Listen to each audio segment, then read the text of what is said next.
Hi, in this video lecture we are going to see about the hybrid pi model as well as Rayleigh effect. Okay, our objective in this video lecture is to understand what is the Rayleigh effect and to get the small signal model for BJT amplifiers. So the topics we are going to cover in this video lecture, it is the hybrid model of CE, CB and CC amplifier. We are going to see what is the Rayleigh effect, and we are going to arrive at the hybrid pi model of CE configuration and the relationship between your hybrid and hybrid pi parameters, and the relationship between your hybrid pi parameters and the operating point Q point. Okay, so in last video lecture we have seen what is your two-port network model for your transistor. So this is the two-port network model for your NPN transistor, where your HIX stands for the input impedance. X, I have just left it as it is X, because if it is your common base configuration, we can replace your X by B. If it is a common emitter, you can replace your X by E. If it is a common collector, you can replace it by C. Okay, so but HI stands for the input impedance, HR stands for the reverse voltage gain, HF stands for your forward current gain, and HO stands for your output admittance. So hybrid model of your CE amplifier. Okay, since it is a common emitter amplifier, the second suffix instead of X I am replaced it with E. Okay, so HI is the input impedance, HRE VCE. Okay, so this is your reverse voltage gain, and HFEIB is your forward current gain, and your HOE. Okay, it is your output admittance, or if I write it as a impedance, then this becomes 1 by HOE. So similarly, the hybrid model of your CB and CC amplifier. So instead of your X, we replace, in case of your common base amplifier, emitter is the input terminal, collector is your output terminal, and the suffix X is being replaced with the common base, so it is B. So HIB will be the input impedance, HRB will be the reverse voltage gain of your common base amplifier, and HFB will be the forward current gain of your CB amplifier, and 1 by HOB will be the output impedance of your CB amplifier. Similarly for your CC amplifier, okay, so we have replaced the second suffix, instead of X we replaced it as C. In case of your common collector amplifier, base is the input terminal and emitter will be the output terminal. Okay, so approximate model. So here in these models you could see that we have got the input impedance, output impedance, as well as your reverse voltage gain, as well as your forward current gain. So there are 4 elements that is involved, out of which 2 is impedance and 2 are sources. Okay, so one will be the voltage and other one will be the current. So it becomes tedious if we incorporate the external biasing resistors, all that, to do the analysis. So we are interested in doing some approximation of this model so that the calculation could be done to finer extent, to a good extent. Okay, since HRE, it is a very small quantity because it is the reverse gain and it is going to be a very small quantity and it could be neglected. Okay, so we try to simplify the model so that we could be able to do the analysis in a better way. And your 1 by HO, that is your output impedance. Always whenever we connect any load resistance, it is going to come in shunt with your load resistance.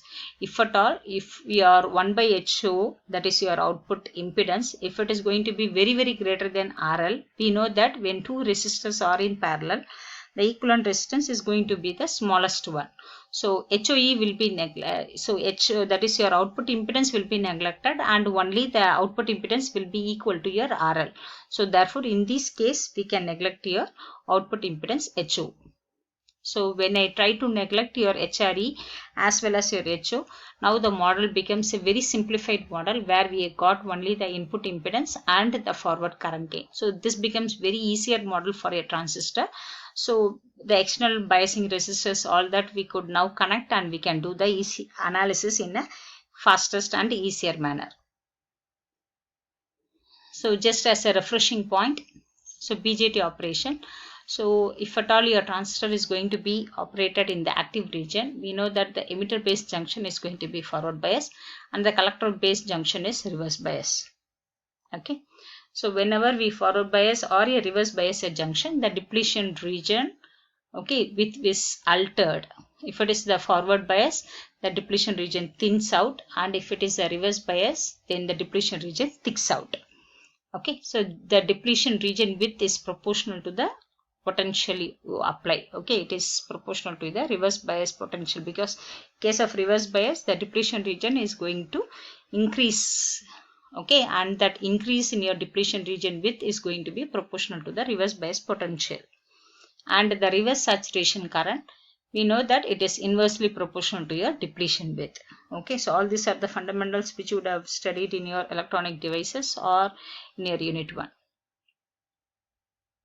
So now we look into the output characteristics. So normally when we take the output characteristics, we say that this is your active region where your collector current is constant. That means if your VCE is going to vary, still the collector current is going to be remaining the same.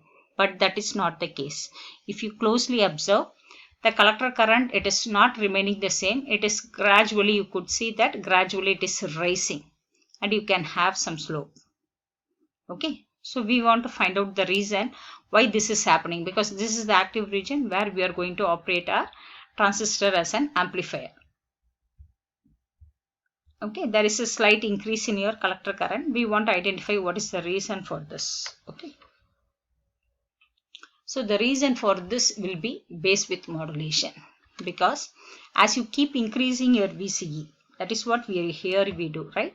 At first the current is beyond your saturation voltage, that is VCE sat, the current rises rapidly, and then still we keep increasing your VCE for a fixed value of your IB current. Okay, still we keep increasing your VCE, but we say that your collector current remains constant.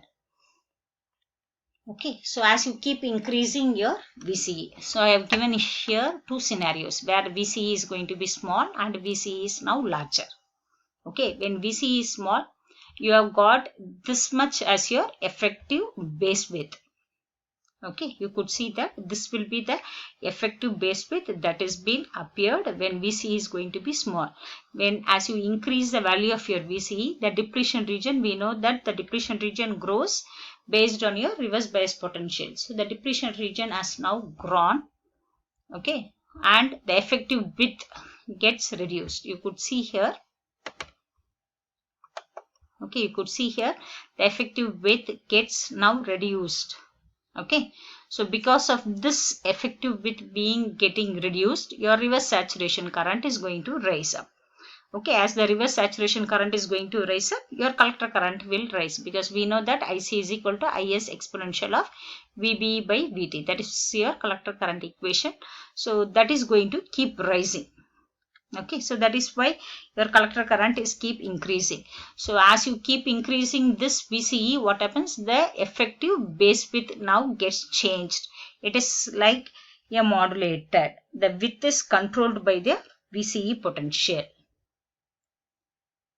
Okay, so in practice we know that in the active region IC is not constant and it is going to increase with the value of your VCE.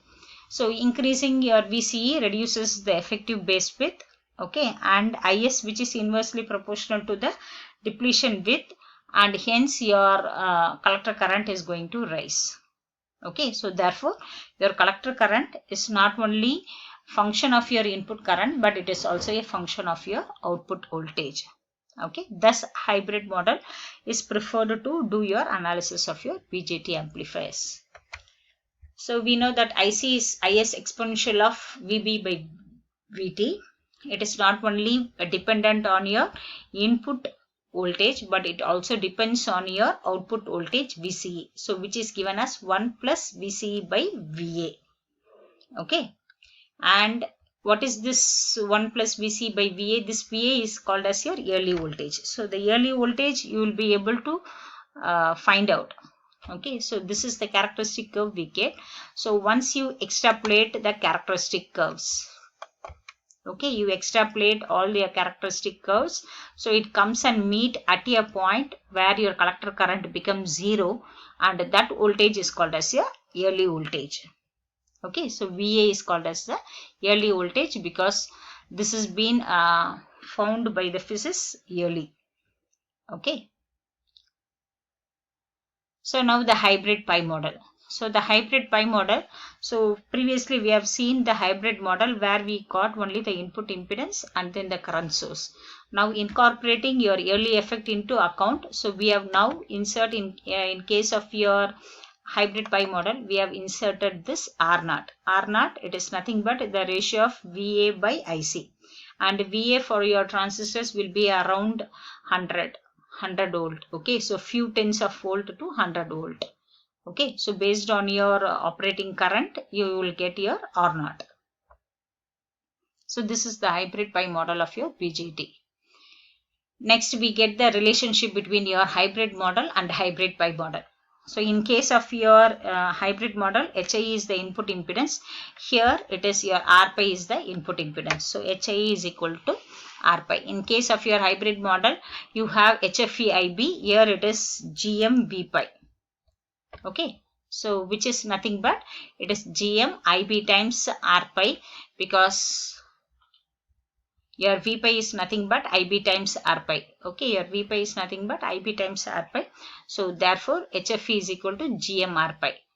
And in case of your hybrid model, we took your HOE as the admittance and we neglected in case of your approximate model, but here we have included that as 1 by R naught.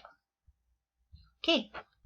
So 1 by R naught will be the output admittance. So HOE is given as 1 by R naught, and HRE here we take it as approximately 0. That is the reverse voltage gain. Next, we try to get the relationship between your hybrid pi model and DC operating point. Okay, so IC we know that it is IS exponential of VB by VT plus into 1 plus VC by VA. Okay, it is not only the function of your collector current is not only the function of your base emitter voltage, but it is also a function of your collector emitter voltage. Next, so we want to find out R naught. So R naught is given as dou VCE by dou IC. So differentiating this equation with respect to IC. Okay, so dou VCE by dou IC. So if you do it, we are going to have, okay, if I differentiate, I get it is dou IC by dou VCE will be equal to IS exponential of VBE by VT into 1 plus VC by VA into 1 by VA, because if I differentiate my VCE, I am going to have 1 by VA. Okay, so this is nothing but IC by VA. So dou IC by dou VCE will be equal to IC by VA, or you can write the inverse of that as VA by ICQ, which is nothing but your R naught, because it is the ratio of your change in your output voltage for the change in your output current. So therefore it is your output impedance. Next, transconductance. So IC we will not take into your R naught into effect. We just neglect this to compute your transconductance. So IC is given as IS exponential of VB by VT. Now we differentiate dou IC by dou VBE. So you are going to get it is IS exponential of VB by VT into 1 by VT. Okay, and IS exponential of VB by VT is nothing but ICQ. So ICQ by VT is equal to GM. Okay, so that is your transconductance. Next, your input impedance. So IB is nothing but it is IC by beta. So it is IS by beta exponential of VB by VT. So now if I differentiate dou IB by dou VBE, okay, I will be getting it is IS by beta exponential of VB by VT into 1 by VT. Okay, so denominator I will have it is beta VT, and IS exponential of VB by VT I can write it as ICQ. Okay, so since this is the ratio of current by voltage, it is at the input side, so it is given as 1 by R pi, or your R pi is given as beta times it is VT by ICQ. So now to summarize, the early effect or the base width modulation, from that we understand that IC is not only a function of IB, it is also a function of VCE. And hybrid model and hybrid parameter model, we got the relationships. Okay, that is your HI is equal to R pi, HF is equal to GM R pi, and HOE is 1 by R naught. And hybrid pi model and relationship with the Q point, we got R naught is equal to VA by ICQ, R pi is equal to beta VT by ICQ, and GM is equal to ICQ by VT. And this is the reference books I have used to prepare this video lecture. Thank you.